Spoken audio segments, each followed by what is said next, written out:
What's up everyone? Welcome back to a brand new video. Last time, we covered the Z portion of the scenario, seeing not only what happened with Vegeta after being raised by Beerus, but also what's going on with Earth. A lot of the story has shifted already, and it's only going to shift more as it goes on. Today, we'll be seeing a different incarnation of a familiar villain.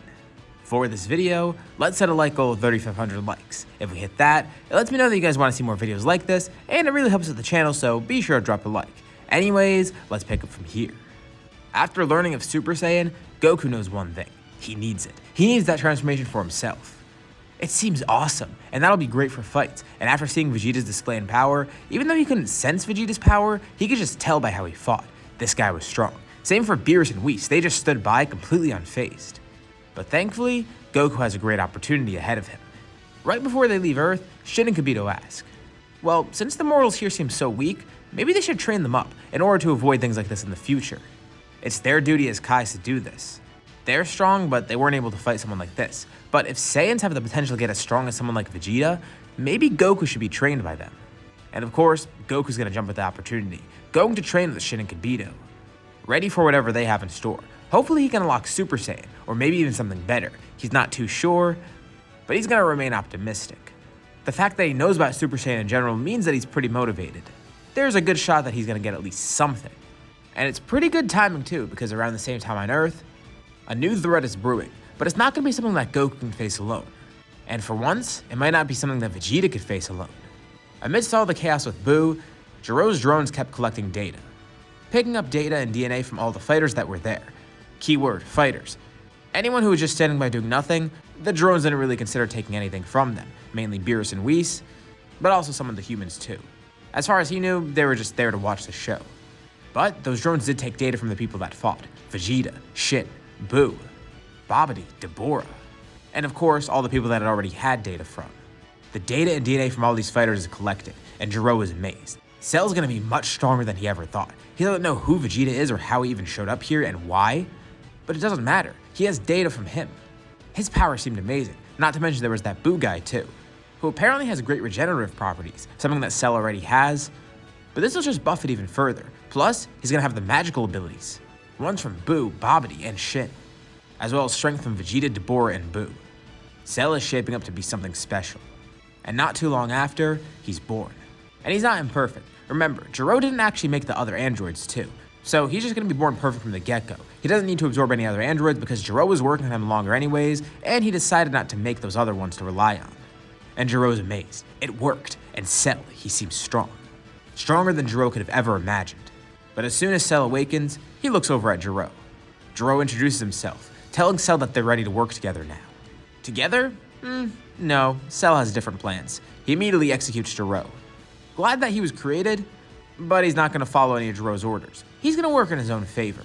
With all the influences within him, he has some pretty particular desires, mainly fighting. He's kind of the same guy when you think about it. He's going to have all of Goku's desires as well as Vegeta's desires, meaning he kind of just wants to find a strong rival and a good fight. Things that other people are looking for too. But who is he going to find to actually battle? As far as he could tell, he's stronger than anyone in existence. At least that's what he thinks. He does remember from the drones though. Apparently, Beerus and Whis are pretty strong because Shin seemed confident in their abilities, but they never fought, so the drones never actually got their data. Which is weird. Cell is wondering why he never collected that. For all he knows, they could have been very powerful. But that's just a new mission for him. He wants to collect data from them, stealing power from them, as well as taking all of their abilities and such. But mainly, he wants to seek out the greatest rival that he can find, and he has one person in mind for that, Vegeta. Cell travels throughout space. Having DNA from Buu allows him to do this. So even though there's no Frieza within him, he more than makes up for it. Not just in power, but abilities as well. And the farther he searches, the more he realizes, Vegeta's gonna be tough to find. He can't sense his energy anywhere. But then he remembers, wait, Vegeta might not be in this realm. He has the abilities of a Kai. He could teleport around different realms. So he has to focus more, not focusing on what's right in front of him, but what's around him. The other realms in this universe, and he tries to focus, spending a lot of time waiting. And at one point, Vegeta's energy flares up during training. He locates it. It's in a completely separate realm. Taking a lot of focus, but he is able to locate it. Then using the Kai to teleport over there, arriving on Beerus' planet. Beerus and Whis are shocked. How did someone else get here? Beerus steps up, ready to erase him, wondering what he's doing here. Cell then tries to stab Beerus with his tail, but he's able to easily dodge it. And then Vegeta shouts, telling Beerus that he wants to handle this. Beerus looks over at him. Is he really sure? They don't know who this guy is or what he's here for. And Vegeta says he's confident about it. Something about this guy. His key. Vegeta could tell. It's an amalgamation of all those different keys that he sensed before on Earth. And he asks who Cell is. So, Cell explains, saying that he's also part of Vegeta too, and he's glad that Vegeta's here because he was looking for him. He feels that Vegeta will lead him to a perfect fight. The two of their strengths will clash. He's definitely a worthy opponent, and Vegeta's actually kind of shocked to hear this. That's exactly what he was looking for too. Cell seems to have more malintent than him though. And Vegeta's confident. Not only is he going to get a great fight out of this, but he's going to prove his superiority. He doesn't care if Cell's man-made to be perfect or whatever. No matter what abilities he has, Vegeta says that he could defeat him. And Beerus and Whis watch on. Yeah, maybe this would be a good test. Vegeta's been trying to find a rival for so long, and hey, if Vegeta does lose this fight, well, Beerus could just execute Cell right on the spot. He does want to protect Vegeta, him being his adoptive son and all. He's not overly protective of him though, where he won't allow him to fight, but he does want to ensure his safety. This is one of the few times where he will intervene, but he lets Vegeta do what he wants. I mean, he's a grown man. He can make these choices, and with his strength, he could definitely back them up too. Alright, well, they could fight out here, on this planet. It's definitely durable enough for whatever fights they want to have. But Beerus does tell them, don't be too reckless. Cell powers up, beckoning for Vegeta to attack. So, Vegeta launches towards him in base, and right away, Cell's able to completely outpace him. And Vegeta's glad. He smiles.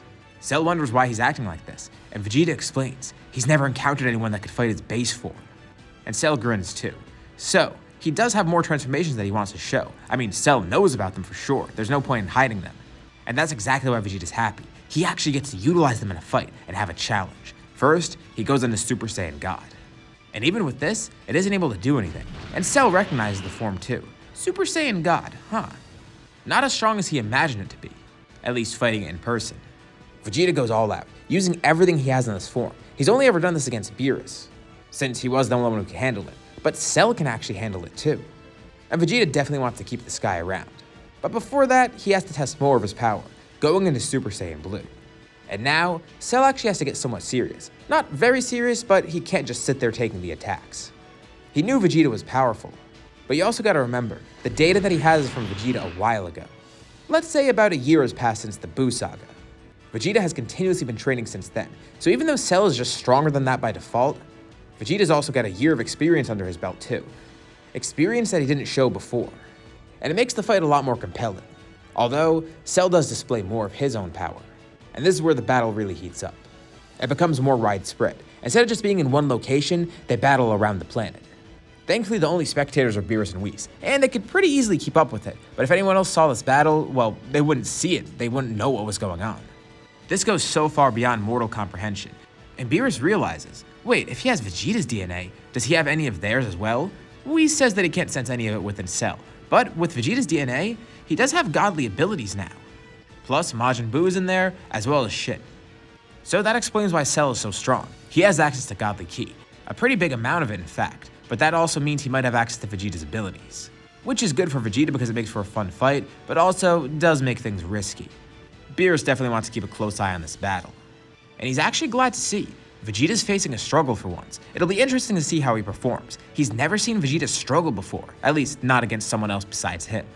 Vegeta's been looking for an opponent like this for so long, and Beerus knows firsthand how that feels. That's the whole reason he's raising Vegeta, to become that rival that he wants. And Vegeta's definitely getting close, but he's still not there exactly yet. And knowing that exact same feeling, he can only imagine how elated Vegeta is right now. And that's exactly how he's feeling. He's elated, beyond belief. His attacks, at first they're not doing much, but he shows off more and more of his power, realizing he doesn't need to hold back. He's so happy. He's never been able to do this. Just from powering up alone, he destroys his opponents. But Cell, he's able to take it. And also, he fights back, seemingly being stronger than Vegeta in this form. The two are both enjoying themselves greatly. Alright, well, now they've gauged each other's strength. At least that's what Cell says. It's time to get a little bit more serious. Cell tries to show off his full power, no longer holding back anything. And Vegeta starts to lose ground. Not only is he struggling, but he's losing. And Cell reminds Vegeta, don't give in yet. This is a battle to the death. Even though they're having fun here, Cell wants to make that very clear. There will only be one victor. And Vegeta says that's a shame. He would have loved to have Cell around as a rival, But if he has to kill Cell, then so be it. Kill Cell? No, he's not gonna kill him. Cell tells Vegeta to stop being so overconfident. It's already clear that this is a losing battle for him. Vegeta charges a powerful ki attack, getting a direct hit on Cell, disintegrating half of him. But he easily regenerates, telling Vegeta that no matter what he does, he'll just come back from it. Not to mention, he gets a power boost too. He's got infinite regeneration, buffed beyond belief thanks to his powers from Buu. And he actually doesn't really have to worry about stamina here either because of Buu. He's a lot less limited than the Cell that we know in canon. And Beerus is actually kind of concerned. Remember, this is Vegeta's first fight where he's struggling. So these are all genuine reactions. He doesn't know how Vegeta's gonna face a challenge like this. Is he gonna be stubborn, not knowing when to stop? Or is he gonna retreat? Is he gonna fight to the death? Or is he gonna try to preserve himself? And Beerus wonders what the outcome's gonna be. He might have to intervene, but then Vegeta tries something interesting. He tries to summon more power, beyond what he already has. He's kinda hit a wall recently. Of course, Super Saiyan Blue is great, and he's been training consistently with that, gaining a mastery over it and growing stronger and stronger with it. But without that motivation of a rival or something, he's been having trouble ascending it, being only stuck with regular Super Saiyan Blue. But this gives him that motivation, that desire to grow stronger. And he tries to summon more power, whatever's within him. And suddenly, his aura begins warping, changing into something different. The greenish-blue flames become darker blue. His aura becomes a lot brighter, more intense. Vegeta bulks up in size, and his power increases considerably. He's had this within him, and this was just the wall he needed to overcome. As he transforms, he thanks Cell. Finishing off the transformation, this battle, it's what he needed. It's what he needed to get over this hurdle. It's what he needed to ascend Super Saiyan Blue. This is the evolved form of it. And now, the two are fighting on an even playing field once again. Cell does have regeneration, and stamina's not too big of an issue for him, but in terms of strength, Vegeta actually has a slight advantage. Keyword, a slight advantage. He's not flat out overpowering Cell, but it's enough to mitigate the effects of Cell's regeneration and such. But Cell has an ace up his sleeve. Although he doesn't really want to end this fight too quickly, he knows that Vegeta's going to try to kill him, and since this is the battle to the death, he might as well pull out this trick now. He aims a hand at Vegeta, charging up a Hakai. It catches Vegeta off guard, and Vegeta tries to react as quick as possible, but it's already too late. Cell launches the attack, and Beerus watches on in disbelief. He just used a Hakai. A massive explosion is created, and Beerus and Whis look on, seeing no sign of Vegeta. Cell then powers down, no longer using his full strength. He looks over at Beerus. He didn't really want to end that battle too quickly, but at least he could fight Beerus, and hopefully steal some of his power. Did he just destroy Vegeta? Beerus' anger begins bubbling up. He's ready to go in and fight Cell himself. And Cell looks on, smirking. So this is the power of a god of destruction. But he hears a voice behind him. If he truly wants to see the power of a god of destruction, he just needs to turn around. And he sees Vegeta's there, injured but alive. His hand is outstretched. This is a true Hakai. With incredible strength, Vegeta launches his own, disintegrating every little bit of Cell, while also using all of Vegeta's energy. The explosion as a result of this is massive, and Vegeta instantly powers back down into his base, tired out and injured. He tells Beerus, had he reacted any later than he did, he would have been dead. But at the very last second, he was able to pull out his own Hakai against Cell, using it to counter Cell's attack. It seemed like Cell's landed, and it did, but it landed on Vegeta's own attack, and Beerus is very impressed. He not only used it offensively, but defensively. A Hakai, used for self-preservation. Vegeta never ceases to amaze him, and he's glad to see that he's alive. And Vegeta's happy too. He got a real fight for once, and he got a great experience out of it as well as getting stronger. And it's not like Cell's gonna regenerate or anything. That was a Hakai, from a powerful being nonetheless. So every little bit of him is gone. Even with Buu's regeneration, that's not gonna help him here because he's completely gone. And not long after, 3 other people teleported on the planet, and they're familiar faces, Shin, Kibito, and Kakarot? Goku was amazed, sensing the power of this battle. Wait, he could sense godly ki? Oh yeah, he guesses Beerus and Whis were out of the loop. And Shin explains that they took Goku on as a student. He's been training with them for a while. Well, at least ever since they were on Earth. And they sense a massive battle going on here. It seems like it just ended, and they wanted to make sure everything was okay, and it is. Apparently the threat that faced them was from Earth, which terrifies Goku because this was all happening under his nose and he didn't even know about it. He thanks Vegeta too. But Vegeta says he didn't do it for Earth or anything. This was for his own thing and kind of for his own self-preservation. He really didn't have a choice. But he's interested, so he turns to the Kais. That guy has been training with them? Did he unlock any Super Saiyan forms at all? Oh, yeah, that's another thing. Goku decides to show off Super Saiyan. Just plain old normal Super Saiyan. Not even grade 4 or anything, just Super Saiyan. And Vegeta's very underwhelmed. I mean, the guy has Super Saiyan Blue evolution. Seeing this, it's actually kind of funny that this is such a huge feat for Goku, but it gets him thinking. Yeah, maybe this guy could be his next rival. Cell had to be killed, but Kakarot, he's not evil like that. He could be a perfect rival, especially since he's training under the Kais. Imagine that.